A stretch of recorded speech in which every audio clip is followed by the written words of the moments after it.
let's get started here. I'm really, really thankful for you for hopping on this call on this Saturday morning.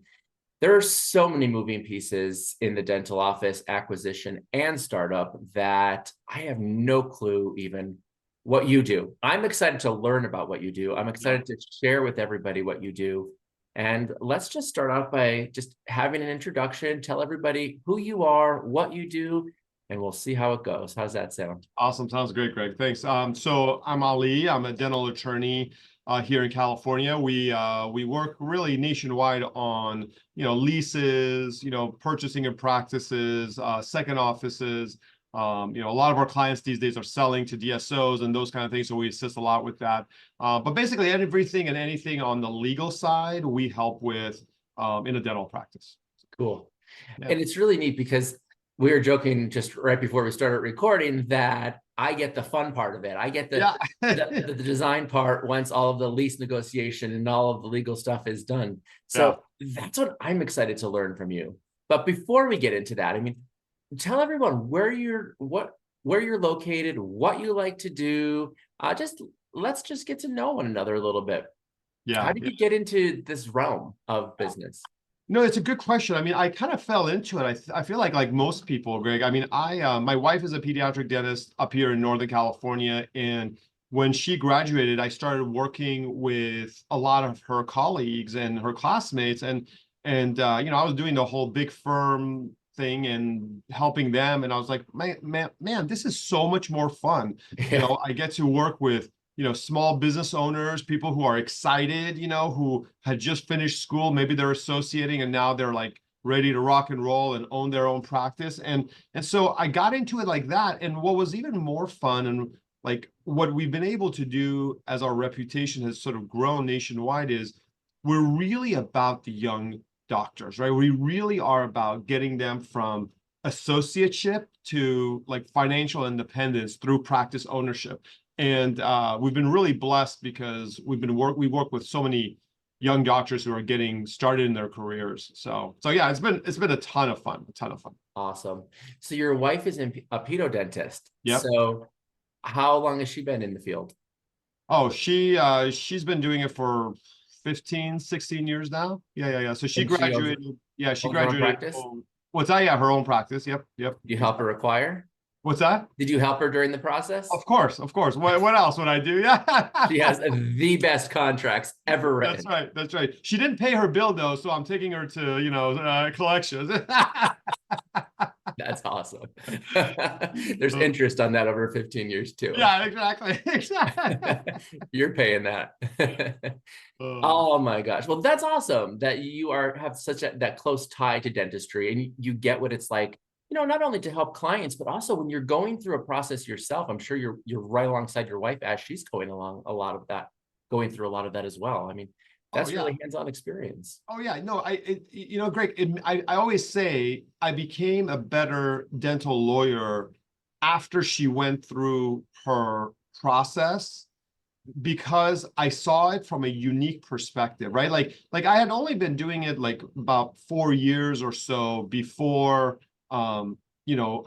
before she opened her own office. And then I was able, and now it's been like, 15, 16 years, but I was able to see the emotional roller coaster, right, that a doctor goes through from finding a space, negotiating with a landlord, negotiating with contractors, and going through the design process, and having an equipment specialist that's really good versus one that maybe isn't so good. Like all those things make a difference, right? And so and it gave me a unique perspective that we bring to all the things that we do that I think, very few other lawyers get to say, and because they haven't seen it from the doctor's perspective, right? Like anybody can read a contract, right? Like anybody can take a space plan and say, oh, you want 5 operatories? Cool. Here's 5 operatories, but nobody does what you do, right? They don't look at the flow of the patients, right? They don't look at the design. Like, is it your personality coming out in your designs? Like you do that, and we do it in like a legal way, when it comes to the contracts. but we don't, most people don't. And like, that's what makes it fun for us. So you touched on something really closely there. I mean, it's a connection that we have with our clients. We're in such a niche little world, this dental world of ours, and everybody knows everyone. I always love when I'm talking with a client and they're saying, "Oh, you designed my friend's office." Yeah. Oftentimes, so we work nationwide as well with our designs, and I just completed an office in Chicago. And then I'm working with a doctor here in Southern California, and he's like, "Oh yeah, you just finished my college roommate's office." Oh wow, that's amazing. So isn't that so cool that we Awesome. have that little niche world, and at the same time we get to make those personal connections because as you mentioned, us bringing a vision to life, and it's not just a floor plan for us. It's bringing that aesthetics, that flow, and that vibe that our clients want. So that starts though so much before our clients even come to us. So I guess the question is when is the right time for you to meet a dentist who is having thoughts of opening their own practice? Yeah, I mean, I think, the where we want to get started is really the letter of intent stage, right? And the reason is because that's where a lot of the problems, can happen, right? Now, if the doctors are working with someone super experienced, like, Brian Mills that you had on your podcast, or, his other counterparts at Rome, totally different story, right? Like they know what they're doing. They're highly experienced in dental, medical, like they get it, right? So, we eyeball it, but we don't really get too much involved because we know this being done right. But there's a lot of people who use sort of non-healthcare specific brokers. And then we see like these crazy letters of intent, where, they haven't looked at, how much, power is in there, what kind of plumbing is in there. Like they're not looking at those details. And so they're just signing it, and then we have to fix it later. And that just causes more issues. Right. And so yeah, no, I mean, I think getting involved in the letter of intent stage is super important. And for nothing else than just like eyeballing it and like giving it a green light or not. So for those listening who might actually even be saying, what the heck is a letter of intent? Oh, yeah, good point. Including myself a little bit. Yeah. So let me explain. Yeah. So when you start, when you make the decision to open up an office, you usually want to hire a commercial broker with experience in healthcare, and they will go to different landlords and they will start to do some preliminary work in terms of figuring out if the space is a good space for your office, right? Is it zoned properly and things of that nature. Once that's done, the next step is you put an offer out to the landlord based on some terms that you're willing to accept. That offer, it comes in a document called the letter of intent, right? It's like your letter of intention to lease the space, right? And that is negotiated between the landlord and you as the future tenant with the help of your brokers. And so if you have somebody experienced, you're good, right? Because they'll negotiate and they'll pound the landlord and get all the cool business terms you want. Yeah. And then we get involved once that's done when we review the lease. Yeah. My point was, I just want to eyeball that letter of intent if you're using someone that's not, doing this all the time from a brokerage perspective. Of course. What is the craziest thing you've ever seen written into a letter of intent? Oh my gosh. I mean, what have I not seen, right? Like the one thing I'll tell you that I saw one time, the landlord, and it was up in Northern California, actually. And it was like, gosh, it was a long time ago. It was about 9 years ago. The landlord had put in language in the document, in the letter of intent, that if the doctor ever sold their practice, right, he was going to get a certain percentage of that. And I think it was like 20% or 25% or something along that line. And the doctor hadn't even really read it, had taken the advice of the broker and just signed it, right? And the guy, the brokerage wasn't a healthcare guy, but he was working with these huge brokerages. Anyways, we get the LOI and the lease, right? And the doctor was referred to us by another client, and we started going through it. And of course, that language is in there. And, I mean, it's a violation of the Dental Board Act to have stuff like that in there. And so we had to bring all that in to get it out. But the doctor, unknowingly signed it because, again, they were just working with people without experience. So what would have happened if they did sign that? I mean, in that scenario, because, it's actually unlawful based on the dental board rules, they probably would have never had to pay it, but it would have been like they would have gone into litigation with the landlord down the road, right? Yeah. One day. And what people don't really think about often, Greg, is, when they're signing these leases, nobody wants to ever think about the end, right? Everyone's sort of thinking about the now, like I'm beginning my career, I'm just getting started, which is great. I mean, that's what you want. But you always have to kind of think about the crazy things that can happen in life, right? I mean, the sad things are like, death, disability, all that kind of stuff. But there's also like positive things that sometimes happen that you got to think about, in terms of the lease. Like, you might, find a building to buy and now you want to move your office there, right? You might sell your practice to someone, and you might end up working back for them as an associate or partner because you've made enough in your life and you don't want to work anymore. Like there's just like a lot of reasons. And so it's important to kind of look at all those things. That's really awesome. Something I think is really neat is when there's a partnership. 2 or 3 dentists come into, mostly they know each other, they know each other professionally and personally. And what are some fun clauses that partnerships put into agreements? Is there like any type of like veto clauses or? Yeah. I mean, partnership is funny you say that. Partnerships are usually are fun for us to put together, but they're really risky for the partners because a lot of times people want to partner with like their friends, right? Yeah. And sometimes you might be really good friends with somebody and you may want to have a beer with them or go watch a game, but you're not going to necessarily be good business partners, right? And so I think the key to when we do partnerships is all about communication. So, there's nothing that's like super like different about a partnership agreement that we would put together. But what we want to make sure is that the parties are talking to each other. And so we spend a lot of time educating both sides on what's in the agreement. How do you resolve problems? Like, how do you talk to one another? Like, who's responsible for what? I always say the best partnership agreements are the ones that our clients never look at again because they're talking to each other and figuring things out as opposed to like relying on a piece of document for their relationship. Like, can you imagine like talking to your spouse and being like, honey, let me open up this book. Let me see how we should handle this dispute we're having. Who's going to do the dishes tonight? Let me see what's written in here. I don't know. I would like that.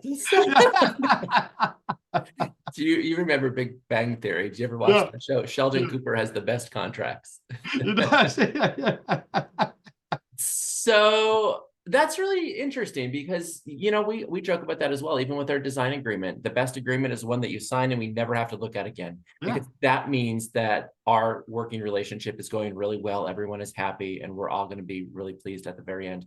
One of the biggest compliments that we can receive is when our clients and us still have a great relationship at the end of a project. Totally. And that says a lot about everyone involved. And I think where a lot of that comes from is, you and I are involved in this amazing referral network that we know that when we have our marketing team, our real estate team, me representing design, and then we have our contractors and everybody that we can, when we know we send that referral to, that they're going to be in good hands. Totally. That says a lot. So even in the design process, I do remind people of the thought of them just in the middle of that circle of trust. And then they're surrounded by this trusted team. And 100%. Yeah, that's really important. They're going through something that they may never go through again in their life. They don't necessarily need to know every single rule, but it's nice to have a team that does know those rules and knows the journey and what that's like. Well, exactly. And there's a trust that I think goes along with that, Greg, that I think people sometimes underestimate. Like, for example, I know that if I'm, giving Brian a client to find a space, he's going to do his best for that person. Like, I don't have to be careful about that. Yeah. If I refer that person to you, I know they're going to get an awesome design. It may not be, the Taj Mahal, right? And it may not be like something super basic, but what you're going to do is you're going to take their vision and you're going to bring it to life, whatever that vision is. And so there's a certain trust that goes with that is super special because, our clients usually stay with us for their entire career, right? So, once we do their office and they sign their lease and you're designing and they build it out, we help them with their employees. And then, later it's like, oh, help me file a trademark for my logo and my name. And then sometimes it's like, okay, help me with my estate plan so my assets are protected for my spouse and my kids. Like, there's all this stuff that we help them throughout the years. And of course, we want them to work with people that we trust. And so yeah, that working with a team that way is super, super important. And I'm sure you feel that way too. Absolutely. We love to get a phone call from our clients, a couple of years down the road, saying, hey, we're going to open up a second practice. Yeah. Well, we have some clients that are on their 7th and 8th practice. Yeah. Isn't that crazy? Wow. Awesome. That level of trust. That's what we're going after. Yeah, totally. 100%. Yeah. So, the past couple of years have been really great for startup practices. As far as receiving funds from our amazing lending partners. And what I'm seeing, or what I'm wondering is I like to say that it's like a 90-10 split, that 90% of dental offices out there just really need our help as far as everything, but mostly design and what the future of dentistry should be. We've been really lucky to work with a lot of great clients who are forward thinking what the future of dentistry is, right? So what a startup practice, of course, is a lot easier to create that future of dentistry. But when we also work with our clients who are acquiring an existing practice, aesthetically, from a design point, we're kind of locked into a lot of the existing framework of the space. Sure. There, of course, are strategies to bring it up, update and bring it into the future. But why I'm bringing that up is we don't know where the economy is going next couple of years. It's been a fun couple of years, ups and downs, and that emotional roller coaster. What do you see trending? Is it still startups that are really, are really popular, or are there more acquisitions creeping in? Well, I mean, 3/4 of all of our deals nationwide are acquisitions, right? Okay. So only about 25% of our deals are startups. And we're doing 300, 400 deals a year, and so there's a lot happening, right? But startups historically have been really, really, I mean, when I first got started 20 years ago, it was the opposite. Like 3/4 of them were all startups. Yeah. And 1/3 were acquisitions, right? Or maybe 33% were acquisitions and 66 were startups. Now it's totally flipped, right? Yeah. But in my opinion, right, I think buying a practice is easier, right? Because you're getting patient, cash flow and all these things. But there's a lot of risk that comes with buying a practice because you don't know where the skeletons are buried. When you do a startup, totally different scenario, right? You not only build the practice the way you want, but you are building it. No, I don't mean like physically building it, but you're building it with the patients the way you want, with the employees the way you want. Like you're just, you're creating what you want. Now, like you said, a lot of our lenders, they require these doctors to work elsewhere anyways. And so it's not, it's different. The risks are a lot lower. I think the return on investment on a startup is actually much higher than in an acquisition, which is incredible. I think as more DSOs are coming in buying offices, more of our clients, and I'm seeing that now, more of our clients are looking to just do a startup because, the spaces are there and why not, right? Okay. And I mean, I don't know what the average construction cost is that you see these days, but if someone's spending $400,000 to $700,000, let's say, building their office of their dreams, and they build it into $1 million practice or $1.2 million practice, which is totally doable in California, I mean, that's a pretty good return, right, Yeah. on your investment. So yeah, I'm all for it. I see a lot more people realizing that, wow, there are no good practices available. Let me just do my own. Yeah. So, You mentioned something there with an acquisition. You're also kind of buying into a team that has been in that space yeah, for, some of them are 10, 20, 25 years working in the space. And from a design aspect, we come in and we say, okay, well, we're going to change it all. totally. And we do get a lot of resistance from those team members that had been in there for a long time. Oh, absolutely. And also the patients, right? I mean, they may not say it, but they're saying it with their feet, right? Because imagine, right? You're like a young, good looking, dentist, well-trained, you come in and then suddenly you start changing things. What are the patients going to think? They're going to be like, oh, I'm paying for all this. Yeah. And then it's like, oh, well, I like that wood siding and I like the orange carpet, and then suddenly like they leave. And then the doctor's like, oh my gosh, what happened to my patients? So like I have a really good friend who bought this incredible practice, but the facility was just a disaster, right? Greg, it took him 5 years before he was comfortable doing a remodel, right? And then he spent $400K doing the remodel because, you had to close the office, he had to move walls. Now you have the ADA requirements, right? Like all this stuff. And I remember he was like, I wish I had just done a startup from the very beginning because I spent basically the same amount of money, right? But then he was closed for like 3 months, which wasn't great, So anyways, but each person is different, right? So they've got to kind of figure it out. But I love startups. Yeah. It's really a neat statistic going back, like we are mostly startups, and some acquisitions. It's neat that you're kind of the reverse or the flip side of that, which is neat to think about. Yeah. Let's keep in contact about that and just see how those numbers roll out over the next coming years. Totally. Yeah. Of course. Yeah. I mean, for you, because, I mean, the new offices are your bread and butter. You know what I mean? We see a little bit more of the mix just because of the kind of the practice that we have. But yeah, no, I mean, it's pretty incredible. Do you see a lot of second offices in what you do? Oh, yeah. Yeah, I'm sure. Absolutely. And it's always the greatest thing to know that they were working with a team in their first location that got them to that point where like they're ready to go. Yeah. And oftentimes what I see though, if they're leasing the space the first time, they're purchasing the space the second time. Yeah, exactly. So there's a learning there somewhere. Yeah, exactly. Realize, real estate here in Southern California and all of California. But I mean, it's always great to purchase, especially if you get it at the right time.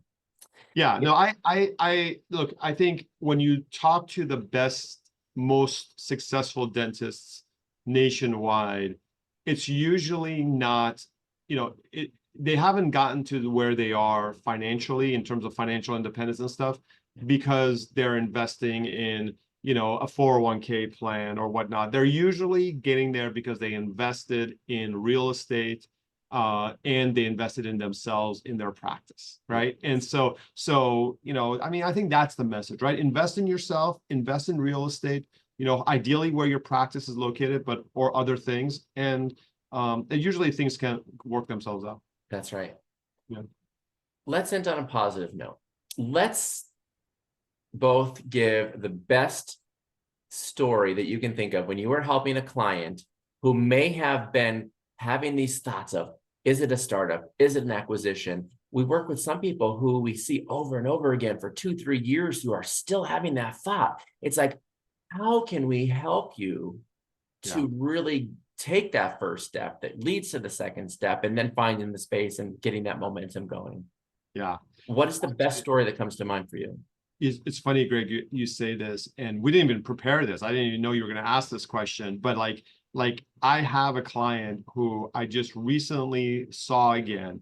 And like as soon as you asked that question, her image like popped into my mind. So she was married, or is married, and her spouse is an engineer, super conservative.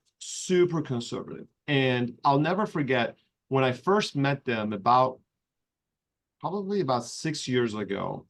She's kind of soft-spoken, was working somewhere, wanted to do her own office because she had seen me lecture and she had heard about, the advantages of it, but she was very shy, right? Yeah. And her spouse, great guy, but was really nervous, right? Because he was not in dental, he doesn't know that whole thing. Yeah. And so they spent probably like a year, looking at practices, walking away, looking at practices, walking away, like all that kind of stuff.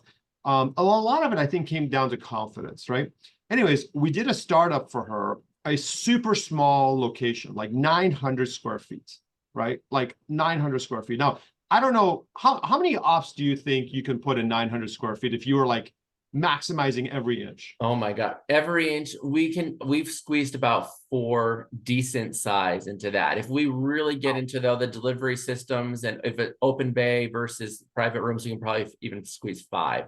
But that's a compromise. That's of other spaces within the space, right? So you're a magician because she was only able to get in like 3 ops, right? Yeah. Right, 3 ops. So one of them, of course, goes to hygiene, right? And then she's using the other 2.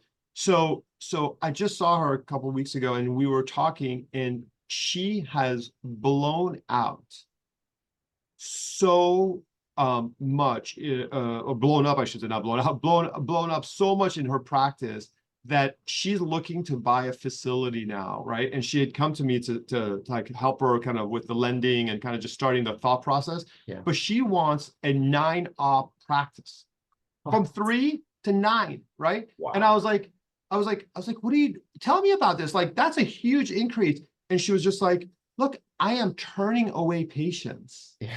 Right? Because I don't have time to reschedule them and stuff. And so now she went from, and this is why I bring her up. She went from someone that was shy, that was not sure if she could do she could do it, to now being super empowered, super excited. Her spouse that was worried about the investment for that 900 square feet is now like leading the charge for them to buy, a building and do this whole thing with 9 ops. I mean, it's so cool. And unfortunately, they live somewhere where it's hard to find space or an office for, or a building for a 9-op practice. Yeah. But like, it's a cool story about empowerment, about the fact that dentistry is such an incredible business. As long as you're working with the right team, you can get to, success really quickly. That's right. Are they still looking to build that 9-op practice? Yeah. They're going through lending. They're going through lending right now, and I'm gonna get them with Brian's counterpart up here and get them to start looking at things. And I'll get you introduced to them as well. Awesome. When they find it, because it is. I mean, once they do it, it's gonna be awesome. But it's so hard to find anything. I mean, we had an orthodontist that bought a 4,000 square foot location in the same area that she's in, roughly. Yeah. And she spent $7 million.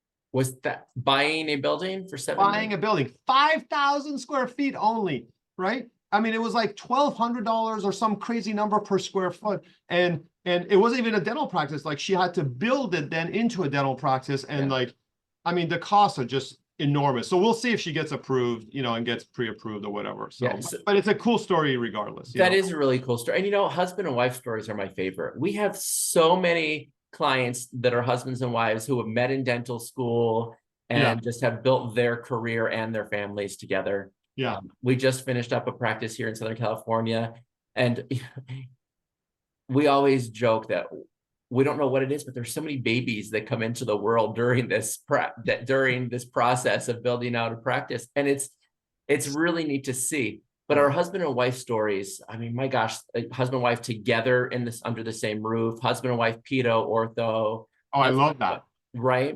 Husband and wife, I have a amazing couple in West Virginia that they have multiple locations, and one is a remodel, another one is a ground up, and they were separate, coming together. That's cool. It's really, really great how when you get that duo and your partner is understanding of what it means to be a dentist in a dental profession, because I think that's something that's really special as well. Totally. Yeah. No, it's absolutely so special. And like, you're like me, right? Like you work 5, 6, 7 days a week, you're always on call.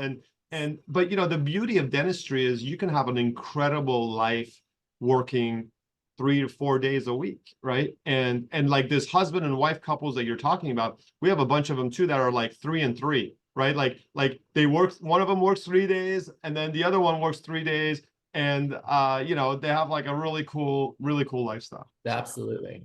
That's amazing. That's awesome. So thank you so much for having this conversation. Thank you. I know there's a lot of great gems here. I'm excited to share this with everyone who is about to go through the process. Just let's repeat, when is the best time that anyone having a thought about having their own practice should reach out to you? And how do they reach out to you? Yeah, no, so I would say if you're thinking of becoming a practice owner, just reach out to us, whether that's buying a practice or doing a startup. Just reach out for just a free consult. Let's just chat and talk about the plan, the next steps, talking about who you should talk to, you know, in terms of, you know, the parties out there who get the best reviews and work the best with the doctors statewide. You know, the best way to reach us is probably, you know, calling the office, I guess, you know, that number is 925-999-8200. Or you can go on our website and there's like a form and you can fill it out and then we'll schedule a time with me. And our website is dmcounsel.com. So that's D like dental, M like medical, and then counsel is COUNSEL.com. And yeah, and you know, we can kind of go from there, or you can just, you know, type in Ali dental lawyer and then I'm everywhere. So. That's a great search right there. Yeah. And again, you're working nationwide, just like we are, which is the miracle of technology these days. Exactly. Yeah. Awesome, Ali. Thank you so much for sharing. I really, really appreciate you for being in part of this conversation. And I love that we are in our referral network. And I know everyone that works with you loves you. So thank you. Thank you, Greg. Thanks for the invite. You're awesome. And yeah, it's a blessing to be able to work with you. I know all of our clients love working with you. So I'm glad we were able to do this together. Absolutely. Great. Thank you. We love working with everybody. So thank you so much.